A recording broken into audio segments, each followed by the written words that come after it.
discuss the benefits of a thing called Atammayata. This thing is strange to your ears. You don't know yet what it is. So please listen carefully and pay good attention so that you will learn what this thing is about.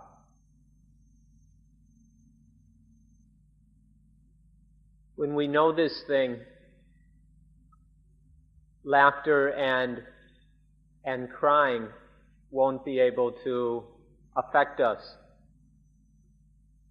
Laughter is something that we can do if it's necessary, but generally it's just a kind of lunacy. Crying is something we could do if we need to, but usually it's just a play or a show. These things need not disturb or touch the mind. They, in themselves, have their own conditions, their own causes. If we understand their causes, these actions, these activities can be produced. But still, they need not concern the mind itself. So we should understand the causes of these actions. Both laughter and crying are actions that depend on their own particular causes. The same is true with happiness and suffering. Happiness and suffering arise due to certain conditions, and without those conditions they don't occur. So we can't just make ourselves laugh or cry, be happy or suffer by forcing ourselves. Instead, we have to bring about the proper conditions for these things. And therefore, it's necessary to understand the causes and conditions of such things. For the common person, in certain situations, they can't help but laugh. They just laugh without being able to control themselves. And in other situations, they can't help but cry. The crying just happens without their ability to control. The ordinary person laughs and cries without any self-restraint. This is because they aren't able to endure the conditions which lead to laughter and crying. So when these conditions come about, they react without controlling themselves. But if we can restrain ourselves so that in laughable situations we refrain from laughing, and in crying situations we refrain from crying, if we can endure these conditions, if we can live through these conditions with this kind of restraint, and you understand what we mean here, then you'll know the meaning of the word Atammayata, or you'll understand the benefit of Atammayata. For the common person, when a certain kind of sense object comes by, they automatically laugh. And when another kind of object comes by, they automatically cry. These conditions automatically stir up, or naturally for them, stir up crying and laughter. And there's nothing we can do to help such people. But if we understand these causes and conditions of laughter and crying, and if we're able to control the mind so it doesn't blindly react to these conditions, so that it isn't affected by these conditions, then the mind won't have to suffer through these conditions. This mind won't need to laugh or cry. Instead, it will be cool, calm, and clear. This is a benefit that comes from this is the kind of knowledge we need to have. We need to have this kind of knowledge and then learn how to use it. If we have this correct sort of knowledge, then we'll be able to live through life without being affected or confused or disturbed by all these various conditions. To understand what we're talking about, you need to know the Pali word pajjaya, or in Thai pajjai. We can usually translate it as condition. Pajjaya means a condition or a factor that leads to, that causes the occurrence of another thing. A pajjaya is one thing which causes the occurrence or the arising of another thing. There are two basic kinds of pajjaya. One is the external kinds, the pajjaya that are associated with the eyes, ears, nose, tongue, and body sense. And then there's the internal kind of pajjaya. The external kind of conditions can concoct the mind. They can stir up the mind, cook up the mind. And with the internal conditions such as craving, attachment, conceit, egoism, selfishness, and ignorance and defilement, these internal conditions go along with those external conditions to cook up the mind, concoct the mind, stir up the mind. If we're able to control these pajjaya, or actually to control the mind so that the pajjaya aren't able to stir it up and concoct it, then this, in knowing how to do that, we will know what Atammayata is. This no longer being cooked up and stirred up by conditions, external and internal. This is the meaning of Atammayata. So the meaning of the word Atammayata is the kind of knowledge where the mind won't be concocted by any more pajjaya ever again. Atammayata is the knowledge that to not be concocted, not be conditioned, not be cooked up by that pajjaya, that condition, ever again. When the mind has this knowledge that will protect it in this way, then the mind knows Atammayata.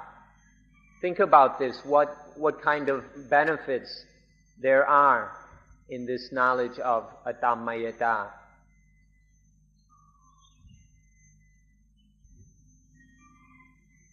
The ordinary life of just about everyone, even if we've studied at university, is a life that has no knowledge, no understanding of Atammayata.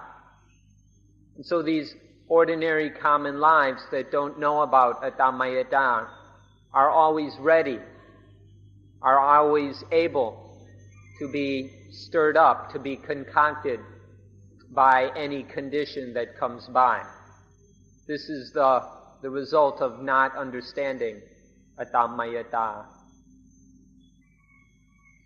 Even more weird than this is that not only does modern education lack the knowledge of Atammayata, in fact, because of modern education, there's more concocting, conditioning, and cooking up of the mind than ever before. Not only is Atammayata lacked, but its opposite is increasing. And for this reason, because there's no Atammayata and more and more of its opposite, there is much more suffering and pain in people's lives. Minds are always being concocted in all kinds of strange in fascinating ways. And so if this continues, there's no way that people will be able to find peace through modern education. So now what we'd like to do is consider and discriminate between various kinds of concocting and then the various results of these different kinds of concocting. We don't think that this will be at all a waste of time to consider these various items. For example, love. What kind of complications and troubles does it stir up for the mind? And then all the different kinds of anger. What are the myriad problems and troubles that this creates for the mind? Hatred in its various forms. How much trouble and pain does it cause for the mind? And then fear. Whether the really stupid fear that has no reason, or even the ordinary fear. What sort of problems and difficulties does this do to the mind? And then excitement, which is really funny how much people are interested in getting excited. They like to go watch sports and football and all kinds of things just to get excited. How much difficulty and trouble does excitement make for the mind? And then worries about things that haven't come yet. How much does this disturb the mind? And then longing for things, reminiscing about things that have passed away. Laying sleepless at night, crying about the things that we have lost. What kind of pain and suffering does this bring to the mind? And then what about envy? All the problems that are created because so many people are envious of others. All the trouble and strife and conflict that's caused by envy. What kind of hassles does this bring? And then ordinary possessiveness and worrying about things that we possess. And then that particular kind of jealous possessiveness, like married people feel towards their spouses. What kind of trouble and conflict does this cause in the heart? And if we think back over all these examples that we've just listed, and all the troubles that each of them cause, all the disturbances and hassles they make for the heart and mind, if we were free of all of these things and their effects, then what kind of peacefulness, how much calmness and tranquility would there be in the heart? The thing that in various religions is called salvation. In Buddhism, the meaning of this word salvation is very simple. It means to be free from, to be saved from the torment of all these things that we have just mentioned. The kind of knowledge and cleverness that we gain through modern education isn't able to control or restrain these various things which trouble the mind. Not only that, modern education often makes us clever and skillful in ways that increase the damage that is done by these various things. We learn very clever ways of thinking, and then we think on and on and on, which stir up all these various concoctions of the mind. And so instead of living with just a bit of suffering, we live with a lot of suffering because we're so clever, we're so highly educated. And what about being wealthy, being rich, being successful in our work in accumulating wealth, so that now most of us are relatively rich, especially compared to the past. And all these riches What good do they do us?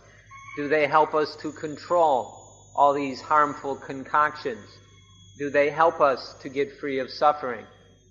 It's impossible that all our wealth, that our riches will be able to save us from the pain and misery we inflict on ourselves with these various concoctions and their effects. You might think that if we're rich, then we can buy whatever we want. But where are you going to buy the means to quench dukkha? Where are you going to buy the knowledge that will allow you to free yourself from dukkha? In fact, all this wealth just creates more and more craving, more thirst and more hunger, which creates more and more dukkha in its wake.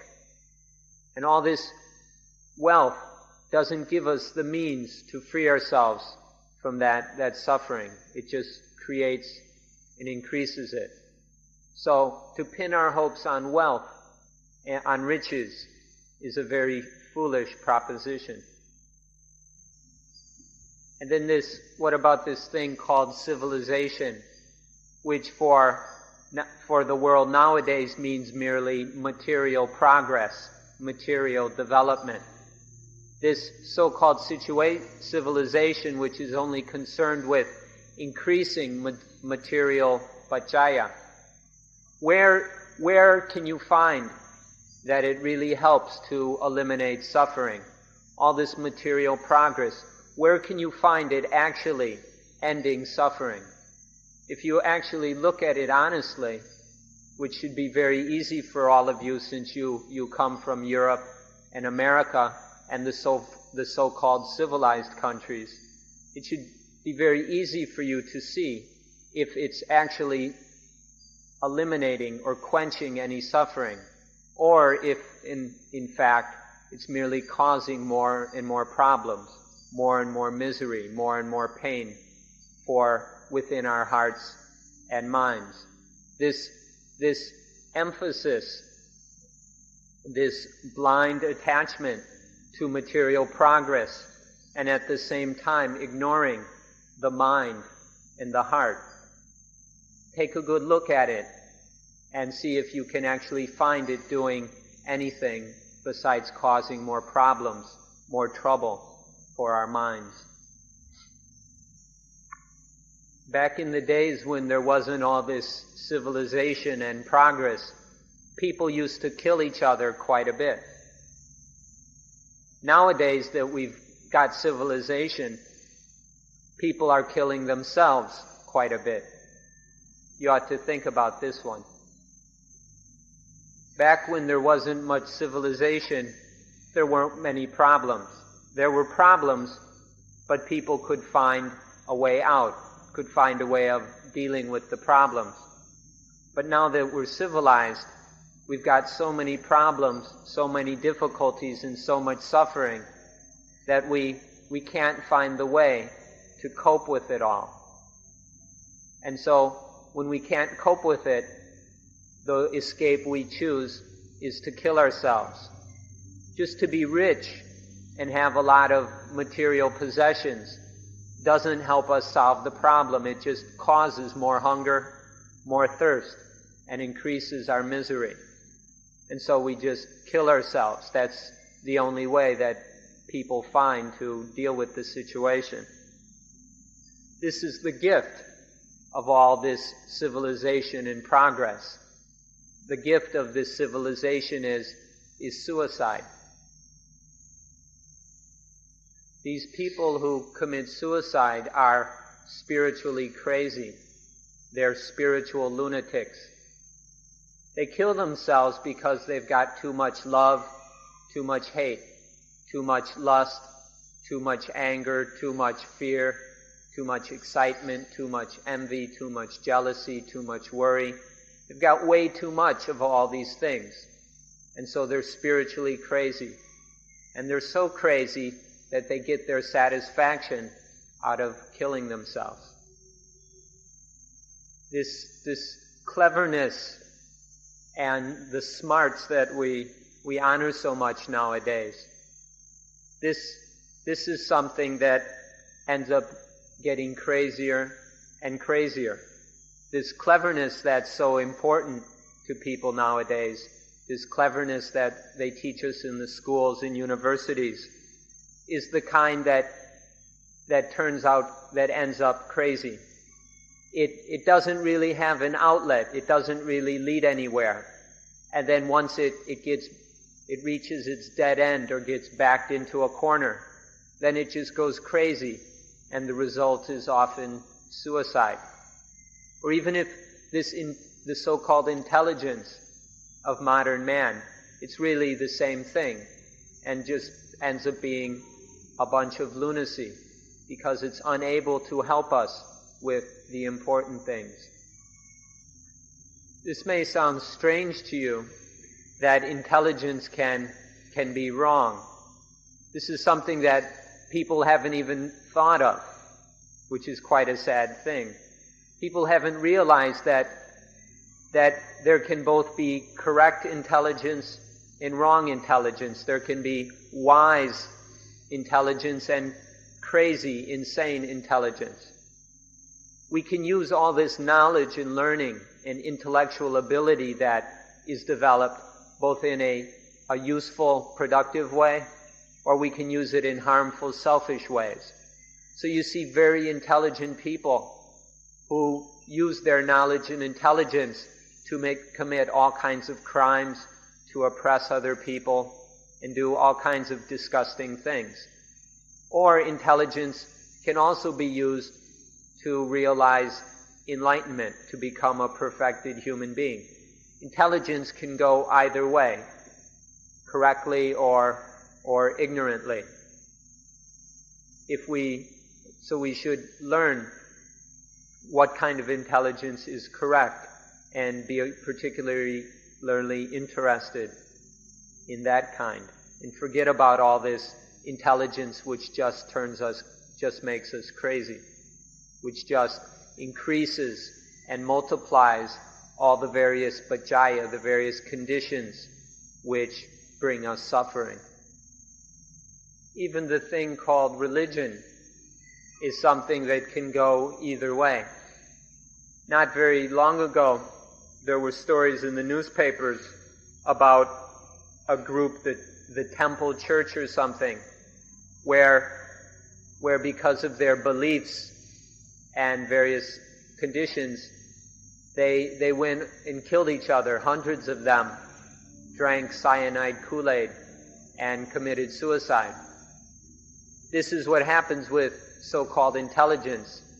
Even in the form of religion, this intelligence can go astray, can get further and further engrossed in things which just make us crazier and crazier.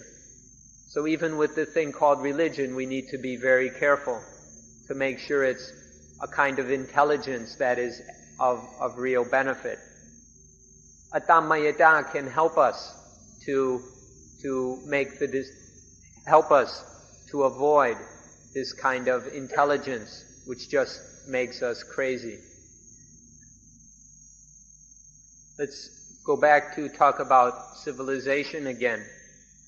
This civilization that we've got, it doesn't stop producing the conditions for suffering. It hasn't ended this proliferation of the causes of misery. Instead, it just creates more and more of them, manufacturing and producing more and more causes and conditions and bhajaya for pain, misery, and dukkha. So obviously we can't rely on this civilization. It's not going to help us to stop the conditions for dukkha, because it just creates more and more of them. So there's no way that we can depend on civilization. No matter if we get to the pinnacle, the highest level of civilization, no matter how high we go, we won't be able to enter the kingdom of God. The kingdom of God can't be reached by someone who is living on the highest levels of civilization. And the higher and higher it gets, the more impossible it is to realize the kingdom of God. Those of you who follow a religion that believes in a creator God of some sort, this civilization or this material progress that we have nowadays, there's no way that this civilization can bring us to a true experience of God. There's no way that we can realize the kingdom of God through all this material progress. And this is even more true for those religions that don't have such a thing as a creator God, for the evolutionist religions, rather than theistic religions, the evolutionist religions like Buddhism.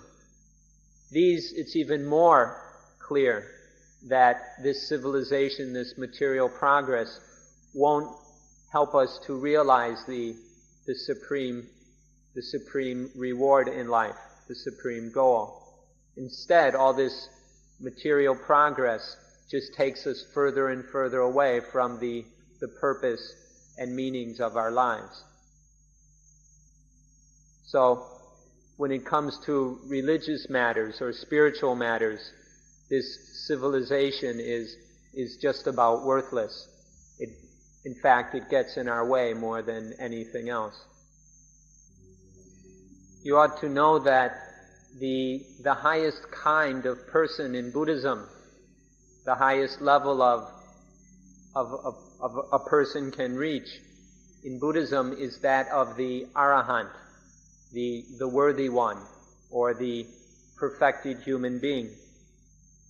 The Arahant is a being whose mind cannot be touched or concocted by any conditions. It's above all these various concoctions and conditions that we've talked about. And so it remains unconcocted, unconditioned by all these things. This is the highest perfection of the human heart. The highest kind of person, or the highest kind of individual, is the Arahant.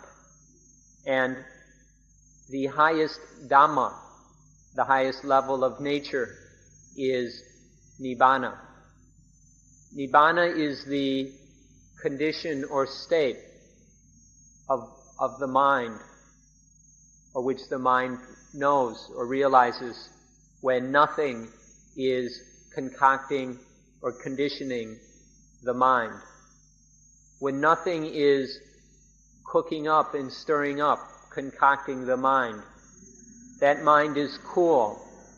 It's absolutely peaceful, calm, quiet, still. It has no problems, no troubles. Nothing disturbs it or darkens it. This is the mind that is absolutely free from dukkha.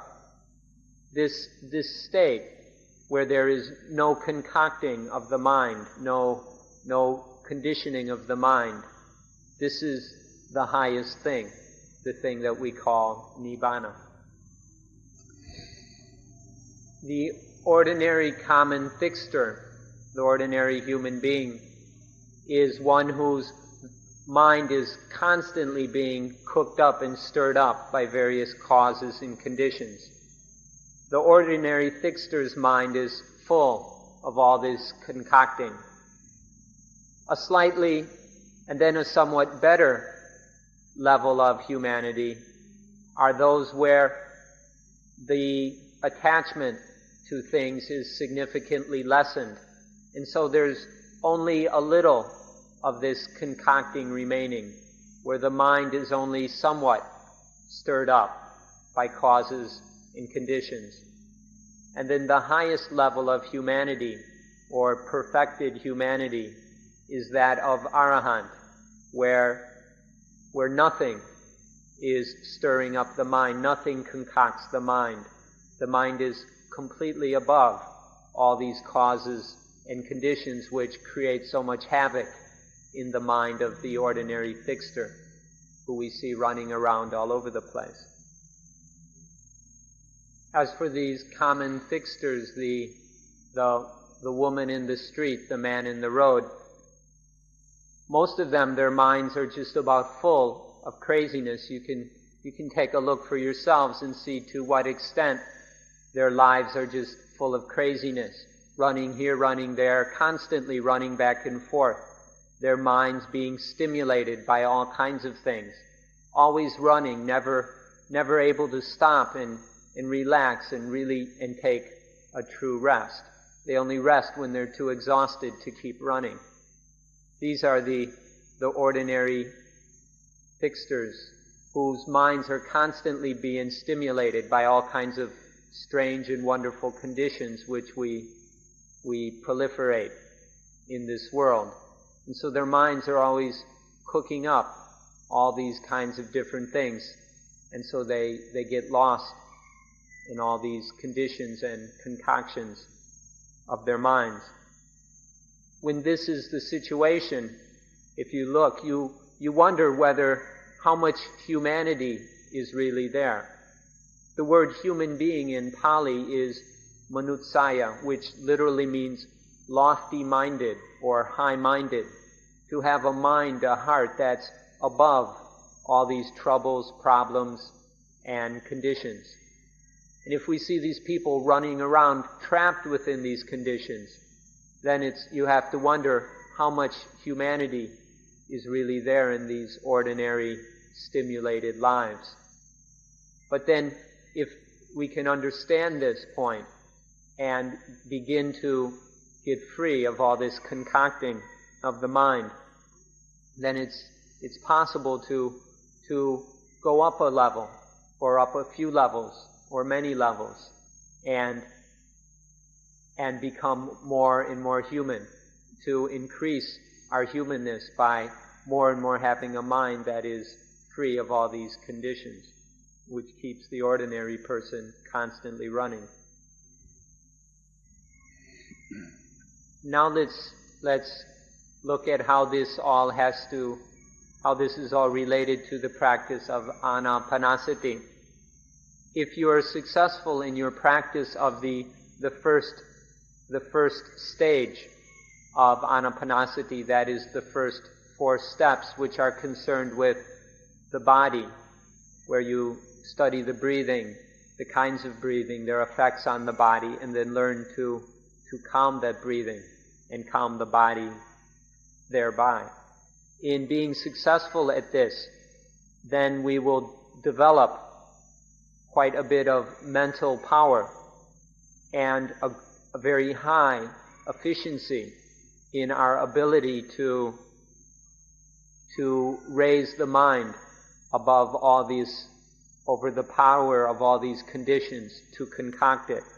If we're successful in practicing just this first stage of mindfulness with breathing, the mind has quite a bit of ability and strength in which to climb out of all this conditioning and concocting. If we're successful in the second stage of anapanasati, that is the 4 steps concerned with the vedana, the feelings, then we'll be able to control all feelings so that they can no longer concoct the mind. These feelings are very important because normally when the mind makes contact with ordinary conditions, then it reacts to these with feelings, sometimes positive feelings, sometimes negative feelings, and other times in between or uncertain feelings. And because of the powers of these feelings, sometimes the mind becomes stupid in a positive way, and other times it's a negative kind of stupidity. But whatever these feelings are always pulling the mind off into foolishness and into craving, attachment, and suffering. These feelings allow conditions to concoct the mind in very powerful ways. And if we don't understand this, then we'll always be a slave to these feelings and the conditions which lead to them.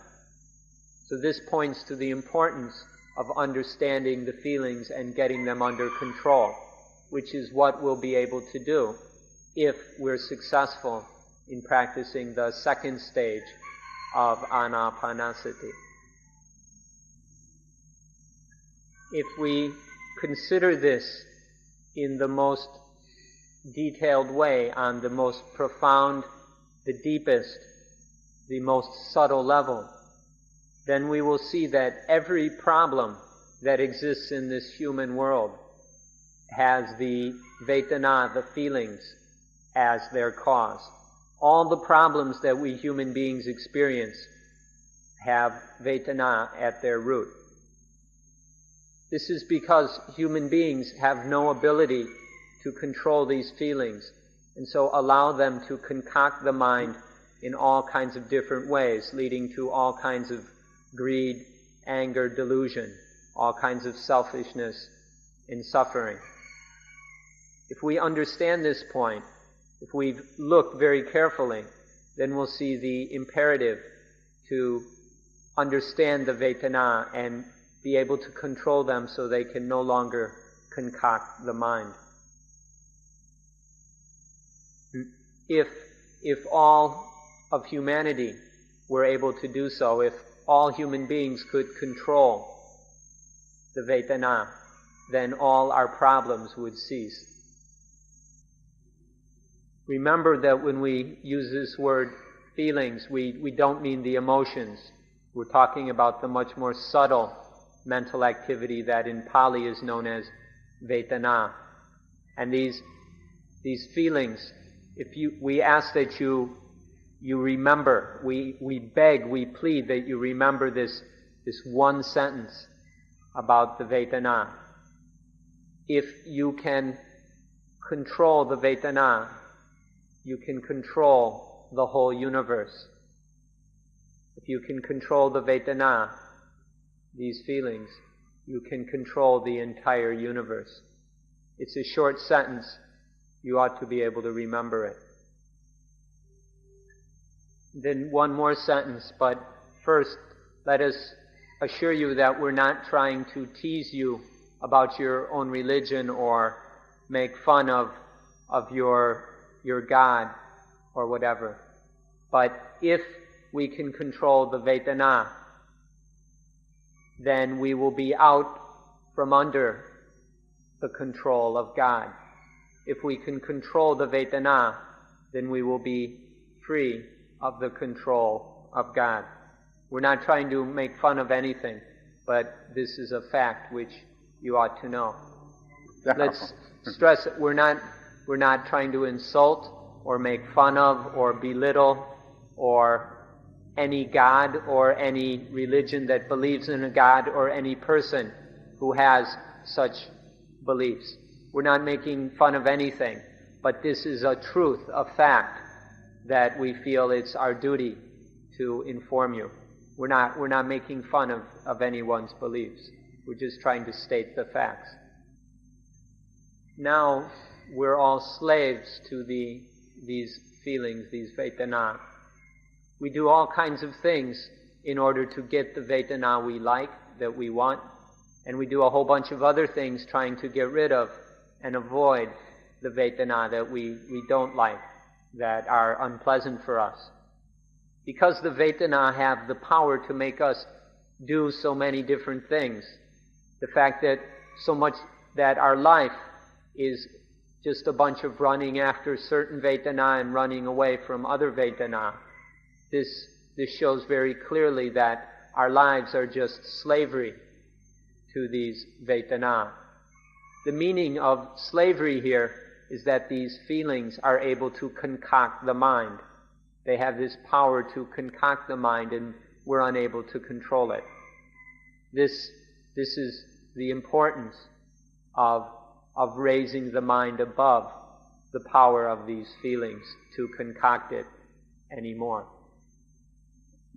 The next is the third stage, or tetrad, of mindfulness with breathing, which in Pali is known as cittanupassana, the contemplation of the mind, of the heart.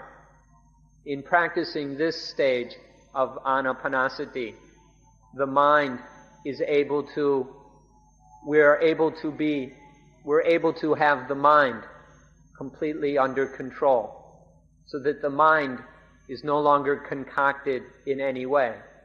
Having the mind under control means that it is always in a state that is proper, is correct, where nothing is stirring it up or conditioning it in any way. This is the benefit of practicing the third stage of anapanasati successfully. When we can do this, then the mind is pure, it's spotless, it's free of the power of anything to condition it. Anything positive or negative that comes by can be refused, can be negated, can be by this mind. Although this mind still lives, this is still a living mind, it is completely free of the power of all these things, of all these many positive and negative conditions to concoct it. This is the mind that is liberated. Through success in practicing the third stage of anapanasati, this very excellent thing can be achieved, this liberation of the mind. And then the fourth stage of anapanasati is called Dhammanupassana, the contemplation of Dhamma. Here Dhamma means all things. All things includes both the ordinary positive and negative things, and then also that which transcends the positive and the negative. This is the Dhamma which is contemplated and then understood in this fourth stage. When this is understood, when all things, when all conditioned and unconditioned things are understood, then we know that there's nothing anywhere or ever could be anything which we can attach to and cling to as I or mine. There's absolutely nothing that can be regarded as I or mine, as me or myself. And with this understanding regarding everything, when the mind is absolutely clear on this point, then Atammayata is complete and perfect. This knowledge of Atammayata will be perfected through this fourth stage of anapanasati. This is the specialness or the excellence of this stage of our practice. So in summary, all four stages of anapanasati are a tool for us to realize the completion, the perfection of Atammayata. These four stages of mindfulness with breathing practice will allow our mental life and our spiritual life to be completely free of the power of anything to concoct it. And then there is the knowledge of Atammayata, to not be concocted by any condition ever again. This non-concoctability of the mind can be realized using anapanasati as a tool. So this is the benefit of Atammayata, non-concoctability. And on this note, we ask that we end today's lecture.